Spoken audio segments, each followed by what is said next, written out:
Alright guys, how you guys doing? Welcome to Ask iGlaswegian, episode number 7 I believe. This is of course the show where I cover your questions and hopefully try to answer them or abuse your questions or your usernames, so don't mind if I do so. First question is, have I ever considered PC gaming? Yes, I have often thought of just building up a really cheap PC gaming rig just for Command & Conquer Red Alert 2. Just Command & Conquer Red Alert 2. I don't mind the first Command & Conquer. Red Alert 2 is the best in my opinion. Everything after that is just total and utter rubbish, or shite as I like to call it. Next up, what is the first Mac that I bought? It was an aluminium MacBook purchased in October 2008 when the whole aluminium shenanigans or business was introduced. That's when I picked mine up. It was a long 2 or 3 months that I waited, and the wait was painful. I do remember, and it was just a case of checking rumour websites and joining up on forums and getting the kind of excitement built up. And then 4 months down the line, once I got it, I changed it to a MacBook Pro, and since then I kind of lost count of how many Macs I've owned. Two similar questions: MacBook Air right now or wait, or iMac 27-inch right now or wait. I cannot tell you guys how many questions I get day in and day out asking these similar questions, and it's not just myself, it's everyone looking forums and people can't make their mind up. In my opinion, if you're asking this question, you really haven't done your research. Go on the internet, see there's applications. Mac Tracker is a really good one, which tells you when a certain model was kind of refreshed, when the roughly next generation is going to be introduced. All Macs are roughly updated every 8 to 12 months, and the rumours that are going on just now of the new MacBook Pros coming out next year, perhaps MacBook Airs being refreshed early next year. At the end of the day, I can go on and on about this, but it all depends on how urgent your purchase is. Do you need it for uni? Have you got coursework due? Have you got university work due? Have you got clients waiting? Are you doing video work?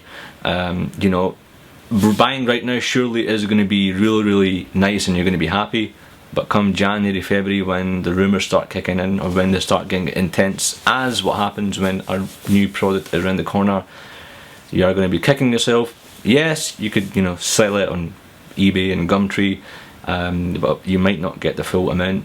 So that is my take on it. And if you guys have any take on it, leave it in the comments below. Moving on. Hi, would you ever put a condom on your head and put it on YouTube? Listen son, I don't want to know what your day-to-day activities are, but there is no need for sharing. Thanks for telling us, but we don't want to know. Donkey! The next question is in relation to the Mac Mini. It's a long worded question, and basically this guy has got money, or this gal has got money for a PC or a Mac Mini. They've got a keyboard, they've got a mouse, they've got a monitor, so that's not a problem. In that case, give the Mac Mini a try. And I'm not just saying that because I own many Macs and you should always go for a Mac. Heck, if you don't like it, you've got 30 days to get a full refund. One of the amazing things about Apple. Return it, get your full money back, not a partial refund, your full money back, and build a Hackintosh or build a PC or whatever. But at least give it a try. You can't say it's crap or you don't want it until you've used it. Name me one other company that lets you pretty much rent it out for 2 to 3 weeks, return it and get your full money back, no questions asked. So yeah, I would say, especially if you stay in Hong Kong, where the Mac Mini prices are really reasonable, or heck, even the United States for that matter. In the UK you'll get raped by the VAT and stuff, and the prices for Mac stuff is usually pretty high. The Mac Mini in the UK is priced up at a really high price in my opinion, but if you can get a really good deal off eBay, or if you can get someone to ship out to you, whatever, then the Mac Mini is a beast of a machine. What car do I drive? It's a Saab, and I'm really not into my cars, as long as I get from A to B, that is pretty much me. Although, that said, I am a huge BMW fan, especially the Jeeps, the X6, is it? Now you're really testing me. But I'm a huge fan of the Range Rovers, just like the look of it, but it's not something that I'm, watching Top Gear or craving about it or dreaming about it, If I get it, I get it. That's the end of the story. But yeah, not good news for Saab. I know they're going bankrupt, so it's probably a good time to look for another car. because if this one, you know, if any problems appear, then it's going to be hard to get parts for it because the company no longer exists. Best first time Mac changing from PC to Mac. You could give the Mac Mini a try if you have a keyboard, a mouse and a monitor. Depends on what machine you currently have. If you've got a desktop machine, of course you can use a Mac Mini with your existing monitor, not an issue. Or if you're looking for something portable, give the MacBook Air a try. Very, very sweet machines. And if you're going to be doing really intensive, heavy, I'm talking about making a movie or whatever, pretty much, you know, if you're doing at least a good few videos every day for YouTube, or you're working for Hollywood, then you might want to consider the 15 or the 17-inch high-end models. But for most of you watching this video, a MacBook Air 13-inch would be sufficient, or heck, even an 11-inch. I know I might just be generalising here, but you know, for basic stuff and pro stuff, the MacBook Air can handle everything. Don't listen to people who say MacBook Air is only good for a secondary machine, because it's not. It is a beast of a machine, and here mine is where I'm reading this stuff off. And I do video stuff. I've thrown everything at this, and it's taken it. Whether it be gaming, yes, of course, if you're going to be doing gaming, then a MacBook Air is not for it. That said, Modern Warfare 3 and Modern Warfare 2 work fine. Battlefield 3, you are really taking the mic. It won't take it, so you know, go for the MacBook Pros or even the iMacs. Again, it depends how portable you're going to be. My advice is go for a portable lineup and then use an external display. Best of both worlds, and it's a setup that I'm probably going to be aiming for next year in 2012. And next up, a Twitter question: have I ever needed a flip-out screen for my 550D, which I'm recording from just now?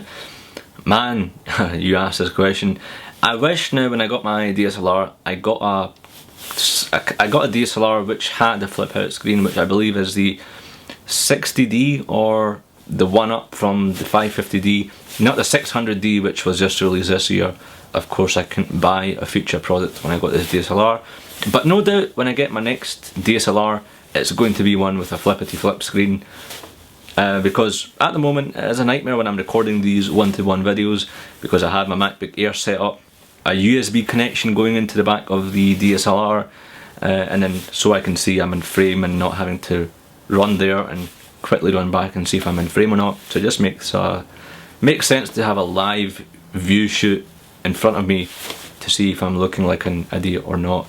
But yeah, I wish I could rewind and buy you know, a better DSLR. And last but not least, this question comes in from iGlaswegian, who says, since I know Scout the Dougie, we should perhaps do a subscriber meetup at an Airsoft field. For those of you who don't know, and I don't think anyone doesn't know, Scout the Dougie is quite a big YouTuber. He does Airsoft videos.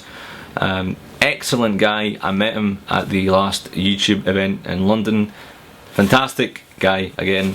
And tell you what, I'm going to be meeting John in January. He's going to take me to Section 8, which is an Airsoft field.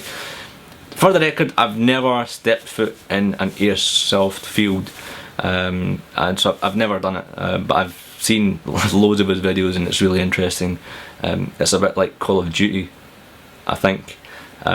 So I am really excited. I have never touched or held a gun other than, let me show you indeed, this bad boy here. Sorry to fire that at you, but this is the only gun that I've ever had, plus maybe a water pistol. So I don't know what to expect. I don't know if when I go, if I kind of celebrate my first kill by doing high fives and star jumps and just dance around, if I'm going to get my head kicked in or not, but that's what I will be doing when I get my first kill, trust me. So I don't expect, you know, you guys are most welcome to come. That is what I want to kind of say in this video.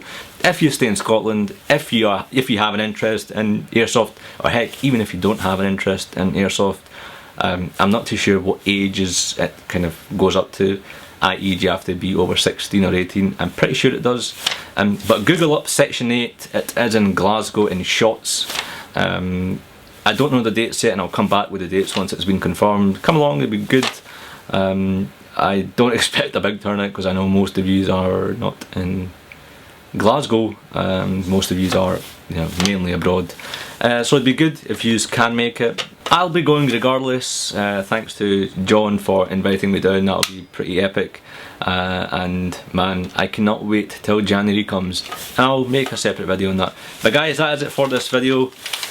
I'm off to scare Tam and blow the hell out of him. There he is, sitting right there.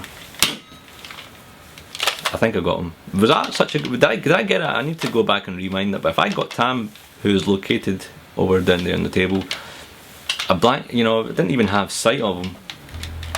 Pretty nifty. Guys, that's it for this video. Thanks so much for watching. And I will see you guys in the next Ask iGlaswegian episode number 8. Do leave it in the comments. If you have any questions you like addressed, leave it in the comments. You can use the Facebook, or you can use the Twitter hashtag #iGlaswegian. Leave it in the comments below. It's probably the easiest way to do it. But I do take questions from all 3 mediums. Thanks so much for sitting through this, and I'll see you guys in the next video. Cheers!